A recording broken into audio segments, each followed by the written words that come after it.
Hey everyone, I am Jasmine और आज की इस वीडियो में हम लोग देखने वाले हैं निफ्टी एंड बैंक निफ्टी में हमारा आज के लिए क्या व्यू था, किस तरीके से मार्केट में एक साइडवेज ट्रेंड हमें आज के दिन देखने को मिला जो कि एक्सपेक्टेड ही था।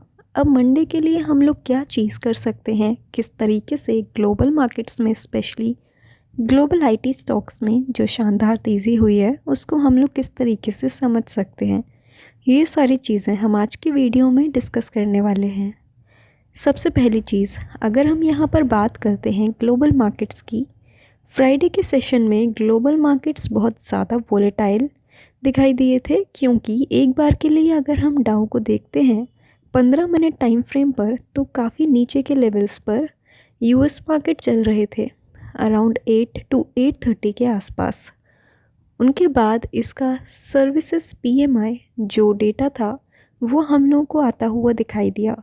सर्विसेज पीएमआई डेटा आने के बाद जो है यूएस मार्केट में अच्छी खासी तेज़ी बनी और उसके बाद नैस्डैक में 18,100 से लेकर 18,350 तक की शानदार वर्टिकल रैली जो है वो हम लोगों को देखने को मिली।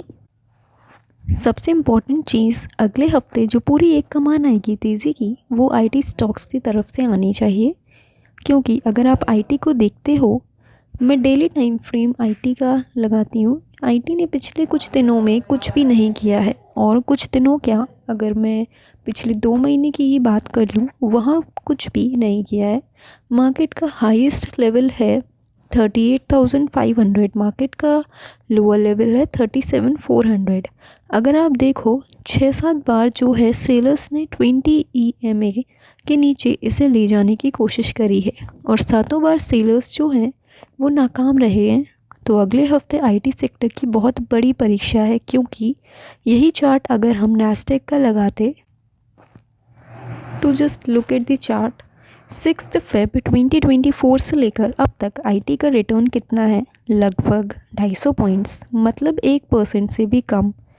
यही अगर हम यूएस के आईटी स्टॉक्स की बात करते हैं वहाँ रिटर्न आ रहा है लगभग 5% का। वहाँ पर आईटी स्टॉक्स 5 to 55% चल रहे हैं। एनवीडिया के रिज़ल्ट आने के बाद आईटी स्टॉक्स में अच्छी तेज़ी आ रही है ग्लोबली, बट हमारे आईटी स्टॉक्स में तेज़ी नहीं दिख पा रही है। तो अगले हफ्ते अगर निफ्टी को 23,000 जाना है तो लीड आईटी को ही करना पड़ेगा, क्योंकि बैंकिंग एंड फाइनेंशियल को आपको रोज़ 1000 से 1200 पॉइंट का मूव नहीं देंगे। जनरली क्या होता है, जब एक बड़ा मूव आ जाता है, स्पेशली निफ्टी फाइनेंस और बैंक निफ्टी की एक्सपायरी हम लोगों को देखने को मिलेगी मंडे एंड ट्यूसडे को, तो ये लोग थोड़ा प्रीमियम खाने की कोशिश करेंगे। इस वजह से आईटी सेक्टर के ऊपर आपको नेक्स्ट वीक नज़र रखनी पड़ेगी। अब परसों यानी कि मंडे के लिए कैसे स्ट्रेटेजाइज करना है, एक चीज़ आपको ध्यान रखनी है कि ट्रेंड की पहली परीक्षा होगी कि हम लोग 20 EMA को होल्ड कर पाते हैं या नहीं। तो मेरे लिए जो इम्पोर्टेंट लेवल निकल के आ रहा है 22,350 का, ये लेवल हमें ध्यान रखना है। दूसरा जो इम्पोर्टेंट लेवल निकल के आ रहा है वो आ रहा है 22,275 का। तो ये दो बड़े सपोर्ट लेवल्स हैं। रेजिस्टेंस है हमारा 22,425 से 22,430, जो कल दिए थे इसके ऊपर निकलता है। फ्रेश बाइंग करेंगे, टारगेट्स हमारे होंगे अराउंड 22,550 तक के। एक चीज़ थोड़ा ध्यान रखना, mid cap and small caps में थोड़ी आपको तेज़ी कम दिखेगी। उनके जो कॉल पुट के प्राइस हैं वो उतने ज़्यादा एक्सपेंड होते हुए नहीं दिखाई देंगे। तो अगर आपको इंडेक्स में ट्रेड करना है, I would prefer Nifty, bank Nifty and fin Nifty. बात कर लेते हैं निफ्टी बैंक की। इसमें भी सिमिलर स्ट्रक्चर है। अगर हम बात करते हैं अराउंड 47,450, 47,450 आज का जो हाई है, 47,450 से लेकर 47,540 तक, ये आपके लिए एक सप्लाई ज़ोन है। अगर इस सप्लाई ज़ोन के ऊपर आप निकलते हो तो डेफिनेटली एक बड़ा ब्रेकआउट आएगा जो आपको 48,000 की जगह जो है वो खोल देगा।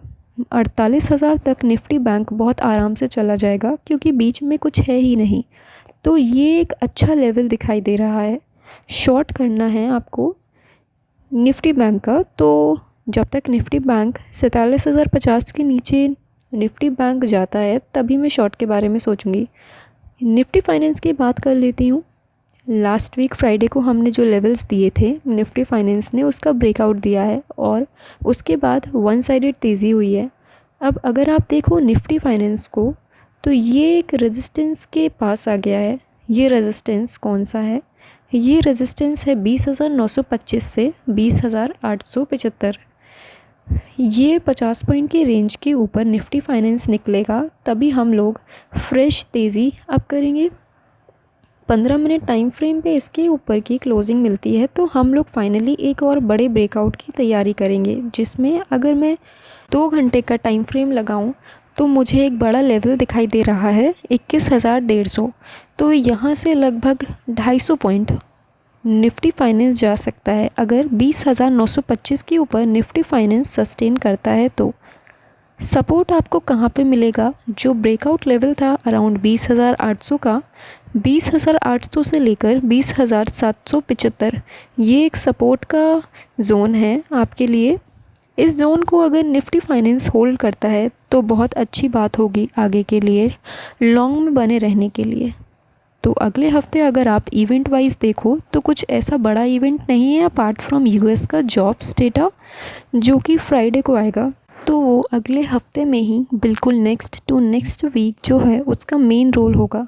बट वी विल सी कि इनका प्राइवेट जॉब्स का डेटा जो वेडनेसडे को आएगा वो किस तरीके से आता है, देन उसके ऊपर यूएस मार्केट कैसे रिएक्ट करते हैं। बट एक चीज़ है, जब तक जॉब डेटा ठीक आ रहे हैं तब तक I don't think US market में कुछ दिक्कत होगी। दिक्कत तभी होगी जब जॉब्स डेटा में कुछ रिसेशन के साइन मिलते हैं, तभी जो है यूएस मार्केट एक डायरेक्शनल डाउनसाइड का मूव होगा।